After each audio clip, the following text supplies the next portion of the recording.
कर्पूरगौरं करुणावतारं संसारसारम्।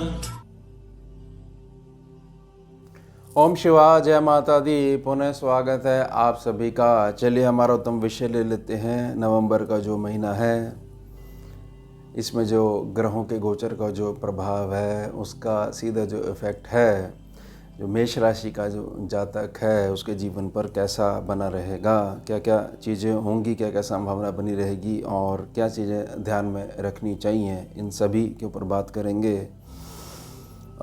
दो major planet जो हैं, सूर्य देव और शनि देव, इनके संबंध में ज़्यादा समझाने का मैं प्रयास करूँगा, क्योंकि सूर्य देव जो है वो नीच प्रभाव से जो है मुक्त होंगे और शनि देव जो है बहुत लंबे समय से जो वक्री प्रभाव में बने हुए थे, वह भी इस महीने को जो है उससे पुनः जो मार्गी हो जाएंगे। तो ये दो मेजर प्लैनेट हैं और बाकी जो चीज़ें हैं, इन दोनों के रूट्स बदलने से, यानी कि इन दोनों का जो मेजर जो इफ़ेक्ट पड़ता है, इसको ऐसे समझिएगा कि एक तरफ प्रकाश और एक तरफ अंधकार है और दोनों की जो मूवमेंट है वो बहुत मेजरली इफ़ेक्ट डालती है बाकी सभी प्लैनेट्स पे।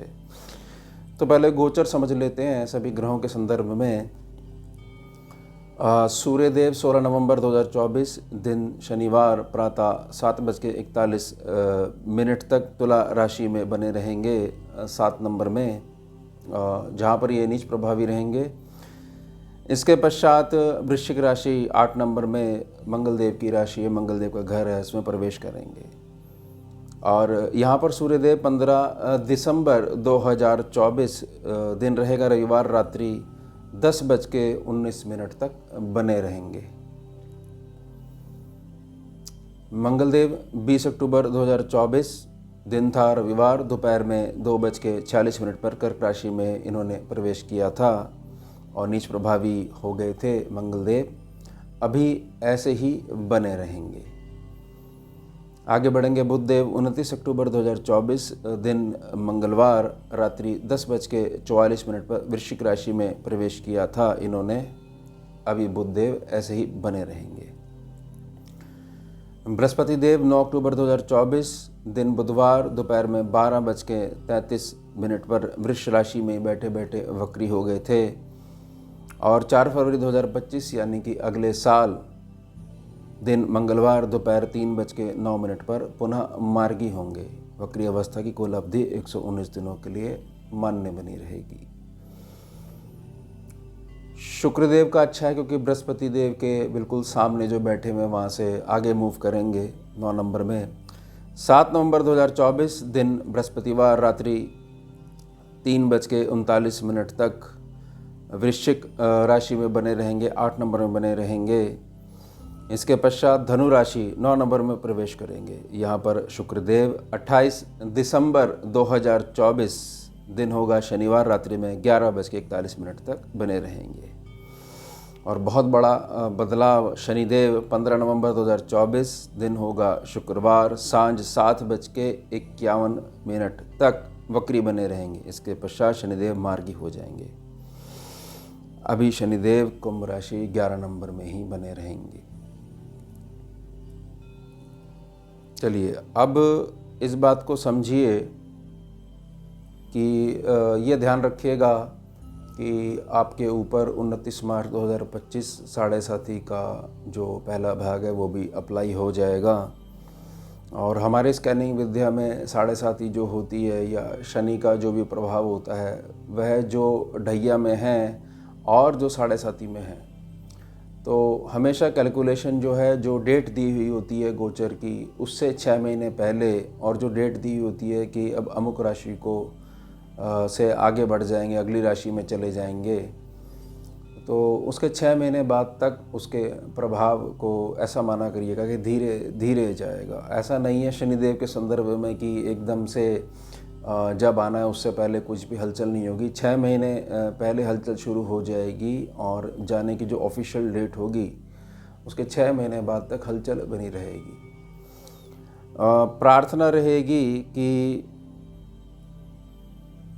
आपका जो स्वभाव है उस स्वभाव के आगे अगर उसमें संकल्प शक्ति का भावपूर्णता बना रहता है तो बहुत ज़्यादा जो गोचर से जो नेगेटिव इफ़ेक्ट होते हैं वो आपके ऊपर असर नहीं करेंगे। ये मेष राशि की ये विशेषता है। कहने का मतलब क्या है? कहने का मतलब ये है, ये ऐसी अकेली राशि है क्योंकि मंगल देव से संबंधित है कि अगर ये अड़ जाएंगे तो हर हाल में कार्य पूरा ही होगा। तो यही इनकी उपलब्धि है। और अगर इसमें ज़्यादा ओवर अगर जो है संकल्प हो जाएगा तो फिर दूसरे का भी काम वैसे ही रुका रहेगा और ये अड़े ही रहेंगे। इसका कोई सोल्यूशन नहीं है क्योंकि मंगल देव एक ऐसे ग्रह हैं कि अगर वो सामने अड़ जाएंगे या एक बार संकल्प ले लेंगे तो जितने भी ग्रह उनसे शत्रुता रखते हैं, कोई भी चाहे कितना ताकतवर हो जाए, कैसा भी बल प्राप्त कर ले, उनके सामने टिक नहीं सकता है। क्योंकि मंगल देव ने अगर एक बार वचन दे दिया, कह दिया ये कार्य करूँगा मैं हर हाल में, तो उससे संबंधित जो ऊर्जा क्षेत्र है उसको काटा नहीं जा सकता। इस बात को ध्यान रखिएगा। इसलिए जो 7.5 का जो क्रम शुरू होने वाला है तो ये अकेली ऐसी राशि है जो बहुत हद तक उसके नेगेटिव प्रभाव को न्यूट्रल कर सकती है। इसमें इतना संकल्प का जोर बहुत ज़्यादा है, ये ध्यान रखिएगा। चलिए अब नवंबर महीने की बात करते हैं। एक एक हाउस को ले लेते हैं, कुंडली में जैसे लेते हैं स्कैनिंग में, उससे बहुत अच्छे से क्लियर हो जाएगा और एक एक जो रोल है एक एक भाव का वो क्लियर होना शुरू हो जाएगा। देखिए, जो लगन का जो मालिक है वह नीच प्रभावी होके बैठा हुआ है सुख स्थान पर। यह स्थिति दो प्रकार से अगर आप इसको देखोगे तो समझ जाओगे। एक यह है कि बहुत अच्छी है और एक है कि किसी चीज़ की चेतावनी दी जा रही है, उस पर थोड़ा सा ध्यान देना है। नीच के मंगल का अर्थ यह होता है स्कैनिंग विद्या में कि पावर आधी हो गई है मंगल की। इस चीज़ को ऐसे समझिएगा कि जैसे कि जामवंत जी ने हनुमान बाबा को याद दिलवाया था कि सभी बैठे हुए हैं कि कौन जाएगा लंका, कौन जाएगा, कि इस पे उनकी शक्तियाँ जो है उसका रिमाइंड करवाया गया था उनको। तो मंगल नीच प्रभावी हैं और अभी बने ही रहेंगे। तो ये बात समझिएगा कि आपसे आपके अंदर जो संकल्प लेने की शक्ति है वह भूलते जा रहे हो आप। बहुत ध्यान से समझिएगा इसको, क्योंकि ये स्कैनिंग की गणना है, स्कैनिंग के पैनल की गणना है। भूलने का मतलब यही है कि मंगल जब भी कमज़ोर होते हैं तो ऐसा समझिएगा कि जो शेर स्वभाव का जो व्यक्ति है वह चूहा भी उसको आके चैलेंज करने लग जाता है। तो अगर वो घबरा रहा है तो वह भूल बैठा है कि वो सिंह है, शेर है, और उस समय उसको याद करने की आवश्यकता है कि ये क्या हो रहा है। सामने वाला व्यक्ति जो मेरे आगे एग्जिस्ट ही नहीं कर सकता है वह भी आके मुझे बोल रहा है, तो मुझे ध्यान देने की आवश्यकता है, मुझे याद करने की आवश्यकता है कि मैं क्या था और क्या होता जा रहा हूँ। बस इस छोटी सी बात को ध्यान रखिएगा, सारी चीज़ें ठीक होने लग जाएंगी। यानी कि आपके अंदर संकल्प ऐसा होना चाहिए कि हाँ मैं कर सकता हूँ क्योंकि मैंने किया था और आगे भी करता रहूँगा। बस ये छोटा सा मूल मंत्र है, इसको बना के रखिएगा, कोई भी दिक्कत नहीं होने वाली है। अब हम कुंडली को इस प्रकार से समझेंगे कि जब भी मंगल नीच हैं और देख रहे हैं, सीधी 7वीं दृष्टि को ही सारे प्लैनेट्स की हम लेंगे, क्योंकि आगे वीडियोस जो आएंगी पूरे महीने में तो उसमें बहुत खुल के चर्चा करेंगे पर्टिकुलर प्लैनेट्स पे। तो सीधा प्रभाव आपके कर्म क्षेत्र पे पड़ेगा। इस बात को समझिएगा कि घर में बैठे हुए, सुख स्थान में बैठे हुए हैं कि अब जो कड़ी मेहनत है उस पे जो सुख है वो हावी हो रहा है, वो सीधा प्रभाव कहाँ पड़ रहा है? आपके कर्म क्षेत्र पे पड़ रहा है। पुनः संकल्प लेने की आवश्यकता है, पुनः खड़े होने की आवश्यकता है। और जहाँ सबकी मना हो जाती है वहाँ मेष राशि वाला जातक ही कार्य करके दिखा सकता है, जिसकी उम्मीद बिल्कुल लगभग 0 बनी रहती है। ध्यान रखिएगा। तो ये क्योंकि पहले हाउस के स्वामी हैं तो इसका इफेक्ट पूरी कुंडली पे पड़ेगा ही पड़ेगा। अच्छी बात यह है कि सूर्यदेव यानी कि इनको ज्ञान देने वाला जो प्लैनेट है वो नीच प्रभाव से मुक्त हो जाएगा, लेकिन पहुंच जाएंगे अष्टम में। अष्टम में जब भी सूर्य देव संबंधित होते हैं स्कैनिंग विद्या में, तो ये समझिएगा कि आपका चमकना तय है, लेकिन वर्तमान समय में नहीं, आने वाले भविष्य काल में। वर्तमान से गिनते गिनते आगे पहुंच जाओगे तो भविष्य में चमकना आपका अटल है, ये ध्यान रखिएगा। और इस प्रकार से मत लीजिएगा कि साढ़े साथी का मतलब केवल और केवल दुख है, पीड़ा है। साढ़े साथी का मतलब यह है कि संघर्ष करते करते उस स्थान तक पहुंचना है जहां तक मैं सीधे तरीके से नहीं जा रहा था। अब ईश्वर ने ऐसी परिस्थितियां बनानी शुरू कर दी हैं कि कैसे भी करके मुझे वहां पर लाकर खड़ा कर देंगे, और फिर मुझे वो जो अग्नि है उसमें तपते हुए स्वर्ण बनने से कोई ताकत नहीं रोक सकती है। दूसरे घर की हम बात करते हैं। यहाँ पर गुरुदेव वक्री हो गए हैं। गुरुदेव का वक्री होना मैंने पहले भी समझाया है कि एक ऐसी स्थिति जिसमें कि अब घी जो निकालना है, द्रव्य जो निकालना है, वह सीधी उंगली से नहीं निकलेगा, उंगली टेढ़ी करनी पड़ेगी। और यह भी कहाँ देख रहे हैं? आपके भविष्य के स्थान को देख रहे हैं, यानी अष्टम को देख रहे हैं। अच्छी बात यह रहेगी कि सामने सूर्यदेव इनके आ जाएंगे तो बहुत ज़्यादा अवसर आपको प्राप्त होंगे धन कमाने के संदर्भ में। वाणी में एक अलग ही विशिष्ट आकर्षण बना रहेगा, ये ध्यान रखिएगा।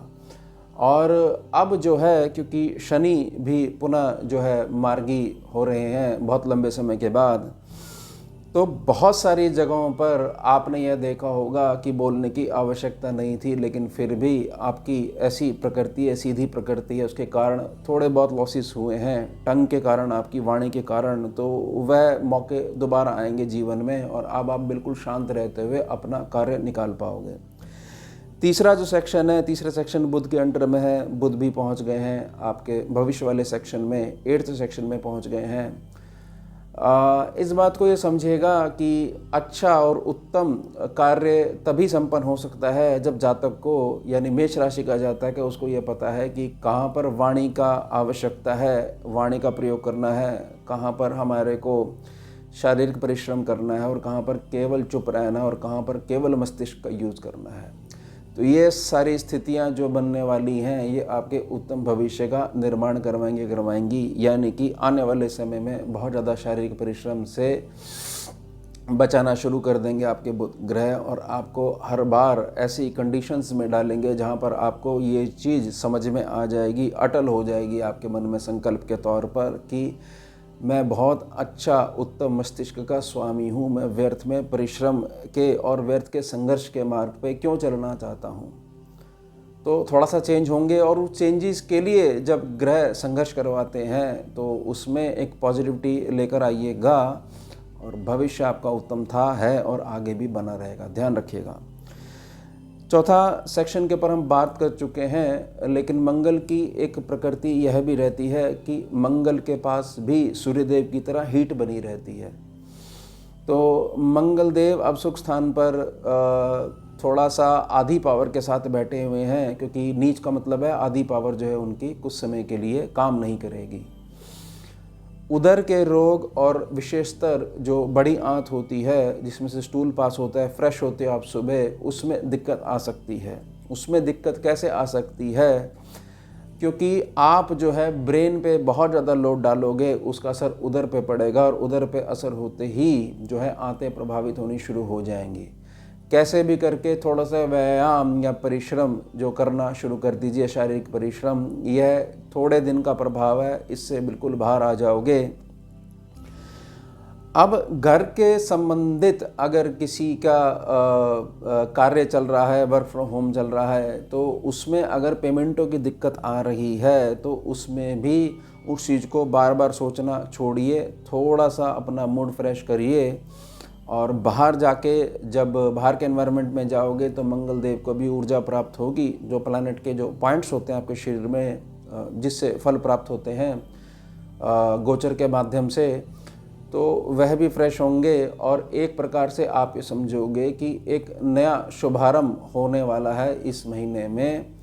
क्योंकि यह देखिएगा कि अब आपका समय आने वाला है, क्योंकि 2 मेजर प्लैनेट जो हैं वो बहुत उत्तम गति को प्राप्त हो रहे हैं, उसका पूर्ण लाभ आपने उठाना ही उठाना है। अब पंचम भाव की बात कर लेते हैं। पंचम भाव सूर्यदेव के अंडर में है, सूर्यदेव नीच प्रभावी हो गए थे।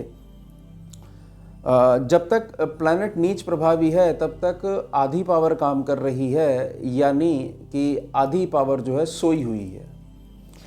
अब जैसे ही ये वृश्चिक राशि में पहुंच जाएंगे और ख़ासतौर से अष्टम भाव में पहुंच जाएंगे, सर्जरी जिनकी डॉक्टर साहब ने बता दी थी और संकल्प अब उन्होंने ले लिया है कि नहीं, मैं कैसे भी योग के माध्यम से, योग आसनों के माध्यम से और प्राणायाम के माध्यम से अपने शरीर में ऊर्जा का, नव ऊर्जा का संचार करूँगा और ये जो सर्जरी है इससे बाहर आने का प्रयास करूँगा।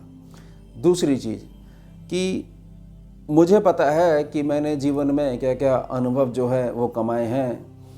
थोड़ा सा समय विपरीत चल रहा था, लेकिन अब समय आ गया है, मैं पुनः खड़ा होकर दिखाऊंगा। यानी कि आपके साथ जो पुरानी आपकी दुनियादारी की समझ या प्राप्त करी हुई डिग्री है या एजुकेशन है, किसी भी प्रकार की पढ़ाई है, वह दोबारा आपके संपर्क में आएगी या पुनः एजुकेशन जो है आपकी शुरू होगी। एजुकेशन को केवल डिग्री से मत जोड़ के देखिएगा, यह दुनियादारी की समझ भी है। और अब मैं चमकूंगा, किस माध्यम से चमकूंगा? मेरी बुद्धिमता के माध्यम से चमकूंगा। ये देखिएगा, क्योंकि तीनों प्लैनेट सूर्य, बुध, शुक्र एक प्रकार से 8th हाउस से कनेक्ट होते जाएंगे, तो वहाँ असर और बीज छोड़ते जाएंगे, जिसका फल थोड़े समय पश्चात मिलेगा। ऐसा नहीं होता गोचर में कि गोचर जब तक चल रहा है तब तक ही केवल फल प्राप्त होगा और एकदम गोचर चेंज हुआ तो फल कट जाएगा। नहीं, वह बीज डाल के जाता है। आप कितना समझ पाते हो, कितना अप्लाई कर पाते हो, ये ध्यान रखिएगा। छठे सेक्शन में केतु बैठे हुए हैं। ये तो मैं नहीं कहूँगा कि एकदम से चिंता मुक्त वाला माहौल बना रहेगा, लेकिन हाँ, मानसिक आधार पर, क्योंकि चंद्र राशि मानसिक तौर पर काम करती है, केवल मानसिक तौर पर काम करती है। अगर आप रिएक्ट करोगे तो ही फिजिकल अपीयरेंस पॉसिबल हो पाती है। भविष्य के प्रति क्या होगा, कैसे होगा, इसके प्रति हृदय तो घूमेगा ही घूमेगा, मन मस्तिष्क को घूमेगा ही घूमेगा। लेकिन प्रार्थना रहेगी, क्योंकि केतु 6th हाउस से संबंधित है, 6 नंबर ही यहाँ पर लिखा हुआ है।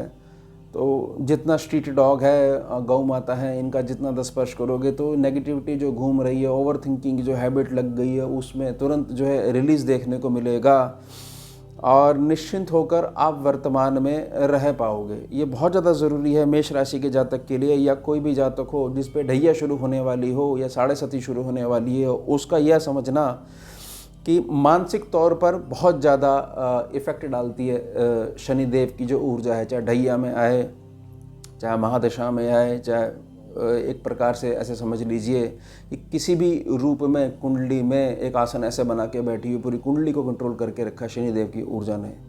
उसका वर्तमान में रहना बहुत ज़्यादा ज़रूरी होता है। तो वर्तमान में रहोगे तो यहाँ बैठे हुए जो केतु देव हैं और बुध के साइन में जो बैठे हैं वो बहुत ज़्यादा इफेक्ट नहीं कर पाएंगे।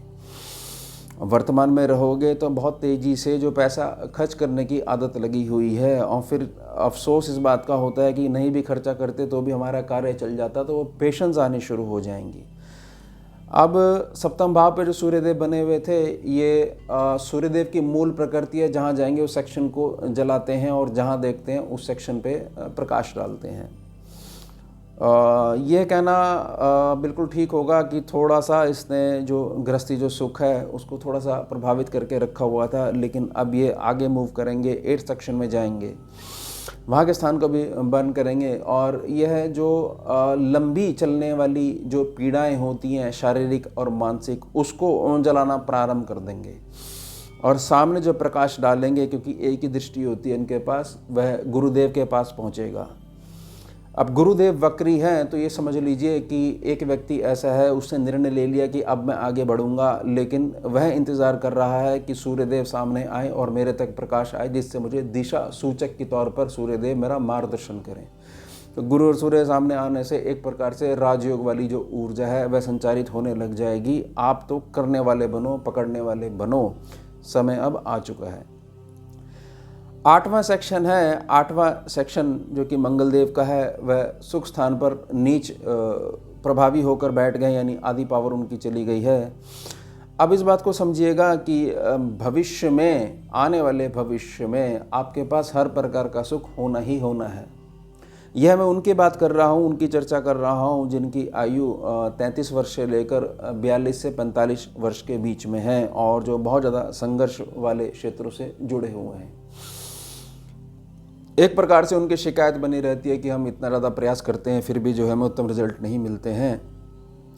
हाँ, ग्रहों का प्रभाव पड़ता है, लेकिन ये ध्यान रखिएगा ग्रहों का प्रभाव मानसिक तौर पर पड़ता है। ग्रह कोई आपका हाथ नहीं पकड़ता है। यह आपको देखना होता है कि समय था और उस समय हम शांत बैठ गए, समय चला गया, अब हम जो है धैर्य की पालना करते हुए आगे बढ़ेंगे, ये ध्यान रखिएगा। तो ये कहना ठीक होगा कि आने वाले समय में हर प्रकार का जो भौतिक सुख है वह भी बढ़ेगा, आपकी निजी प्रसन्नता भी बढ़ेगी और आप जो कार्य लोगे वह लोगे बहुत ज़्यादा मस्तिष्क से। और कई स्थानों पर जो बहुत ज़्यादा आप बोलने लग जाते थे, आपको लगता था कि नहीं मेरा मित्र मेरा अपना है, मैं नहीं काम आऊँगा तो कौन काम आएगा, और उसी से फिर जब धोखा मिलता है तो आपको थोड़ा सा ये बहुत ज़्यादा फील हो जाती है कि बताइए इसके लिए मैंने इतने वर्ष बर्बाद कर दिए और जो है मैं तो स्वर्ण समझ रहा था लेकिन ये तो मात्र पीतल धातु निकली और मैंने इतना समय इस पे वेस्ट कर दिया। तो यह अब ट्रांसफॉर्मेशन होगी और मस्तिष्क के आधार पर निर्णय लेने लग जाओगे। अब जो 9 सेक्शन है, भाग्य सेक्शन की बात करते हैं, यहाँ पर शुक्रदेव आने वाले हैं। यहाँ पर धनु राशि पड़ती है। शुक्रदेव एक ऐसे प्लैनेट हैं कि स्कैनिंग विद्या में जहाँ पर बैठेंगे और जहाँ पर देखेंगे वहाँ पर हलचल मचनी शुरू हो जाएगी, लेकिन पॉजिटिव हलचल मचनी शुरू हो जाएगी। तो ऐसी मानसिक भावनाएं पैदा होने वाली हैं कि जातक को लगेगा कि मैंने ये उत्तम कार्य करा तो इससे मेरा जो है भाग्य वर्धन हुआ और अब जो है मुझे लगता है इसमें और ज़्यादा करने की आवश्यकता है। और ये सीधे तौर पर इसको देखेंगे, सीधे तौर पर बुध के स्थान को देखेंगे जहाँ 3 नंबर लिखा हुआ, ये मेहनत परिश्रम का और आंतरिक जो निजी प्रकृति है, अंदर का जो मन है, ये उसका सूचक है, उसको बताता है। आपकी पर्सनालिटी में, क्योंकि शुक्रदेव अष्टम भाव से मुक्त हो जाएंगे और 9वें भाव में आएंगे, भाग्य स्थान में आएंगे, क्योंकि ये त्रिकोण भाव है, शुभता का प्रतीक है। और देखेंगे 3rd हाउस को, तो शुभता अब आपके परिश्रम में झलकेगी और परिश्रम होगा केवल आपका दिमागी तौर पर। इस बात को बहुत अच्छे से समझिएगा। यानी ये कंडीशंस बनने लग जाएंगी कि ये पूरा महीना आपको ये समझाएगा कि दिमाग से कार्य कैसे लिया जाता है और अपने दिमाग से सामने वाले की जो श्रृंखला है या पूरी टीम है उसको कैसे चलाया जाता है, ये ध्यान रखिएगा। 10th सेक्शन जो है शनिदेव का है। शनिदेव वक्री से मार्गी होंगे, अभी कुंभ राशि में ही बने रहेंगे।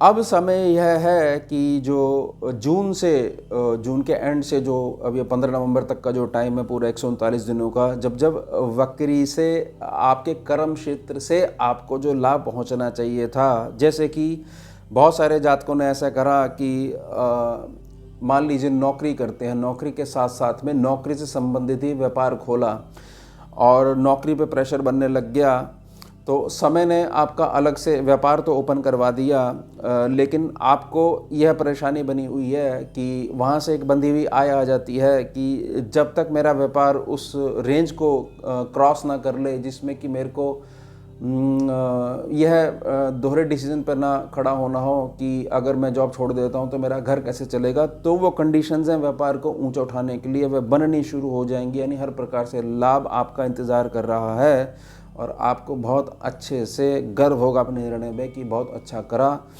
मैं सामने वाले को बनाने में अपना परिश्रम खर्च कर रहा था, बहुत अच्छा हुआ कि यहाँ पर कुछ चीज़ें विपरीत हुई और मेरे मन मस्तिष्क में एक विचार घूमना शुरू करा कि क्या मैं अपना भी कुछ खड़ा कर सकता हूँ, अपने को भी बना सकता हूँ, व्यापारिक क्षेत्र में आगे बढ़ सकता हूँ।